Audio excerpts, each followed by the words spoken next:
Thanks for joining me over here in the wax working station. I am getting a couple of different like rando tools to use to make my little wax coated toothpicks. I have a little rubber bowl, and then it doesn't really matter what this one is, but basically I just need somewhere to let the toothpicks dry where I can easily place them down and grab them. If I place them down on the table, they're gonna stick and then I'm gonna lose half the wax, so that's real dumb. Before I pour any wax, I'm just gonna give everything a bit of mold release. For easy cleanup and removal.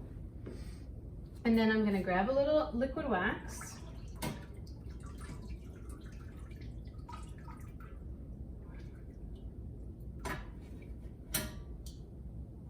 And I think that really what I want is for the toothpicks to be fully coated in wax but not gluggy. And the reason that I want the toothpicks, I could just use these as vents. And a lot of mold makers do, but my thinking is that if you dip them in wax, then when you steam the mold out, they will also loosen because the wax will melt around the toothpick, and then you can pull the toothpick out, and you don't have any risk of having wood in your mold, which could then deposit a little ash into the object that you're casting. So what I'm going to do is just carefully, so I don't dunk my fingers, hold the end of the toothpick, dip, maybe dip again, and then you get one light coating. I'm gonna let it sort of cool down by resting it in here, and I'm gonna do the rest. Dip,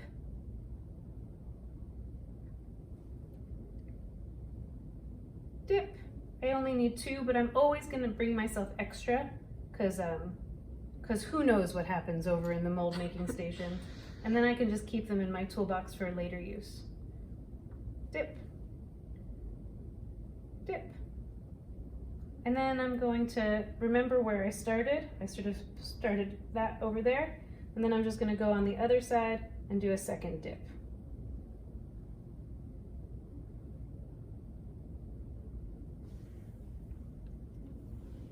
And if there's like a little bit of bloob, like a little chunker, I'm just gonna pull that off. I just want them to be coated. Bloob, chunker, these are all very technical terms.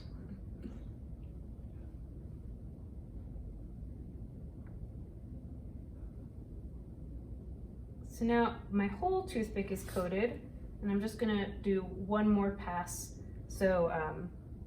So one part is just coated a little bit more deeply. And you'll figure out the best way to do this for your molds, but I think that sort of three dips with one flip in the middle is probably your best go. Does that make sense? Maybe not. Mm-hmm. It does. 3 dips, 1 flip. Three dips, one flip. If you're using a longer stick, you don't need to flip it. You can just trim it.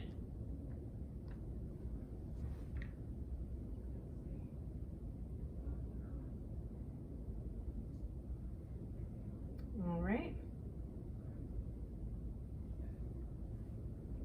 And then they cool down really fast because there's not very much wax on here. So I'm just gonna collect them in my little hand. Look at these weird little objects that we've made. This is definitely a class of weird little objects. And then I'm gonna dump any of the little bits over here. I'm also going to, this is still pretty liquid, so I'm going to pour out what's still liquid and then let this cool and then pop that out when it's all the way cool. I'll meet you over by the mold room. So we have coated our toothpicks, our vents now, in wax, and we've identified where we want to place our vents. And so what we're going to do is that we are going to sort of nudge the toothpick into your object and into the sprue or like on the table if necessary. What I want to do is create, I call them little pimples. I want to make just like a little tiny bit of wax, and then I want to put it where I want my vent to attach. and then I'm going to shove the vent in there, and that's going to prevent the vent from distorting my object, and then I can just cold work off these little pimples.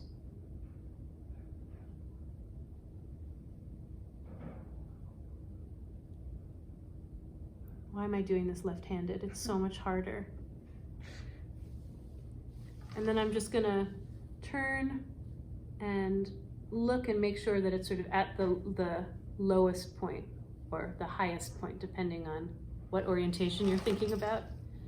That's a little bit of a trick.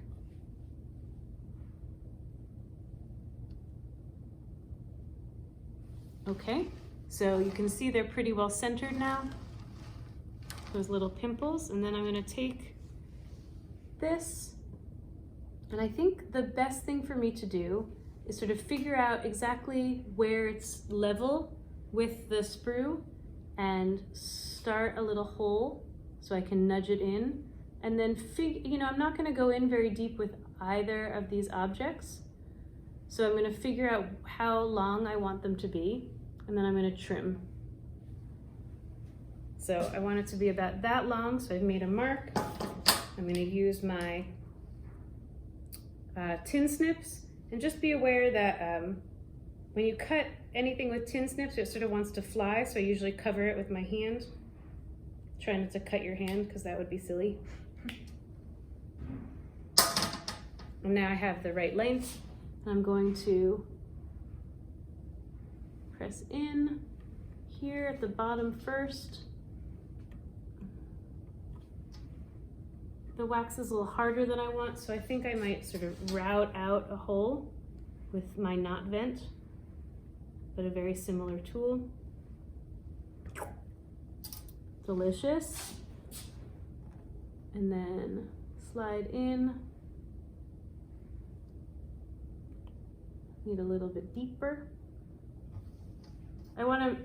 I can make my sprue, like I've said, as ugly as I want. I don't want to make my object that's sort of my final object ugly. So I'm always gonna insert as best I can in the sprue first and sort of nudge it up into the object. And then I can do a little wiggle. Wiggle, wiggle, wiggle.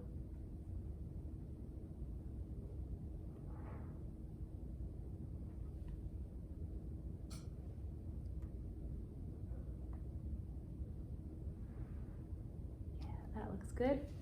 And then I've sort of moved my wax around on the toothpick, so I'm just gonna smooth that over and then smooth that over. So I don't see any sort of exposed wood, and try to make the wax a bit even all the way around. Sorry, I know you're having a bit trouble seeing that, so I can do it over here now. All right, so we're gonna do the next one. So we're gonna see that we need our thing to be, I would say, in there and in there to about that length. So I want to cut that much off. If you didn't grab the tin snips, you can also probably just break. If you don't want to get, fancy about it. And then I'm gonna mark where I want the vent to go in, make a little hole.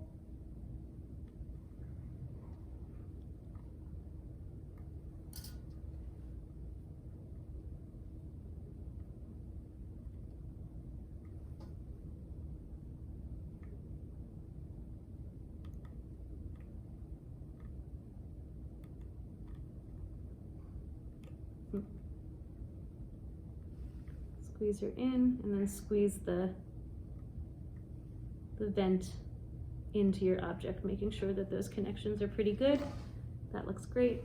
Maybe I just need a little bit more of the glue wax, the pimple wax. Gross.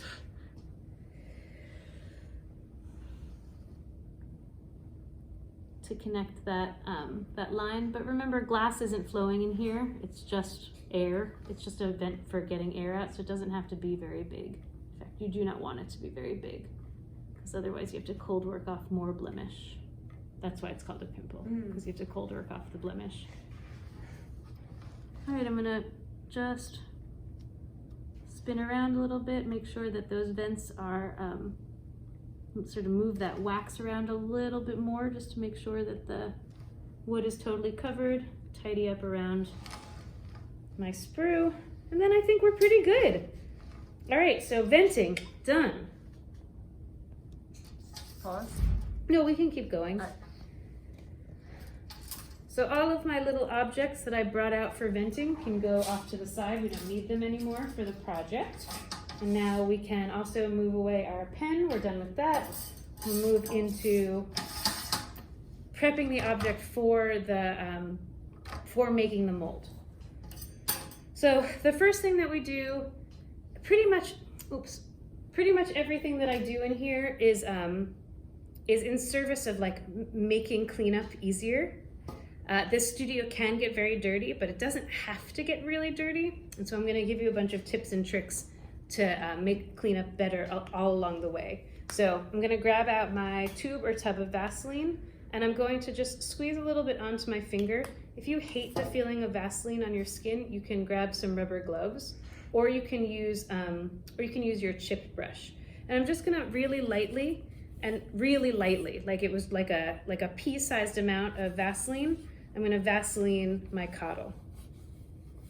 I am not going to Vaseline my wax. I'm just creating this little sort of lubrication layer, so when the plaster silica sits on the cottle, it'll be easier to clean later. And what I don't want to see is like any Vaseline that you could drag your finger through and like have like a frosting amount of Vaseline on your finger. You just want to coat it. Just give it a light coating. And then even though I'm working with the cottle, I'm also going to smear just a little bit of Vaseline on the table for like inevitable overflow.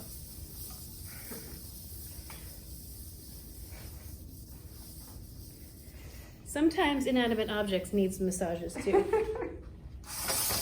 And that's all you need, just a little bit of sort of slippery resist to make cleaning easier. And I don't know how well you'll be able to see in the video, but you can almost not see that it's there. The next step for prepping your mold is your hairspray.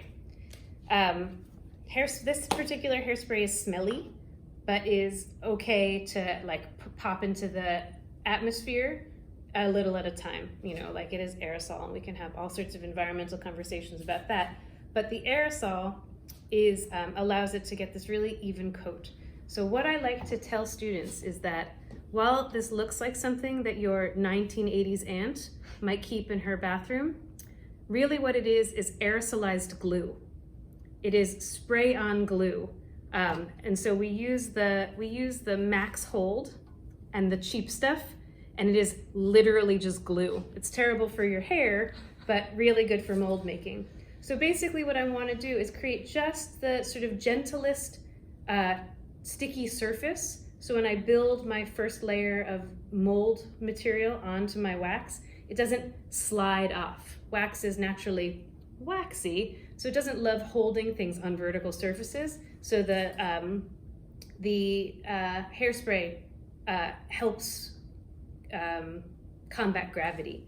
So basically what I'm gonna do is that I'm gonna spray. I'm gonna be about 6 to 8 inches away from my wax, and I'm going to be moving the can and moving the object.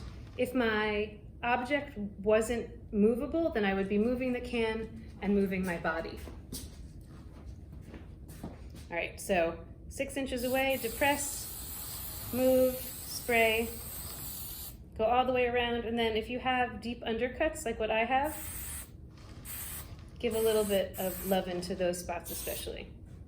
And then with your fingers or with a paper towel or a brush, I just am going to rub the surface of my wax. And what you'll be able to see is that there's like a little bit of a visual deposit of this particular hairspray. Some hairsprays have a finer mist, but I don't want that like beading to show up on my surface, and it will if I let it dry that way. So I'm gonna just go over all of my surfaces. If your hands are really dirty for whatever reason, clean your hands before you do this.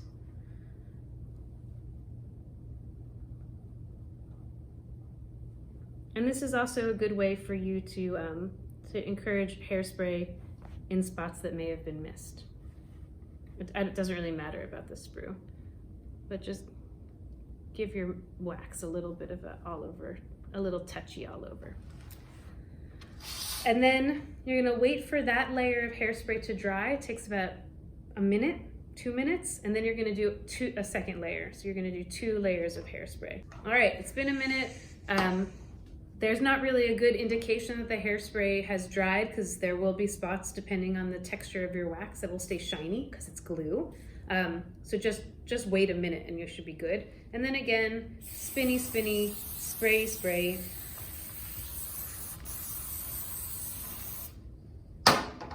All over. And then touchy, touchy.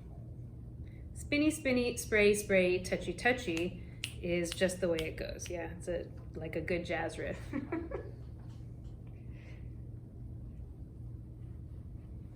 And so we have just literally sprayed glue all over the table, but we have a little Vaseline layer underneath.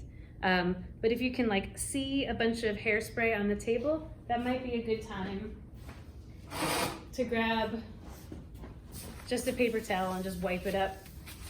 And you can always re-Vaseline if you're concerned, or if you're, like a super anal cleaner like I am. So I'll probably rub just a little bit more Vaseline on the table now. But the Vaseline has already acted as a release, so that was gonna make our lives easier to clean.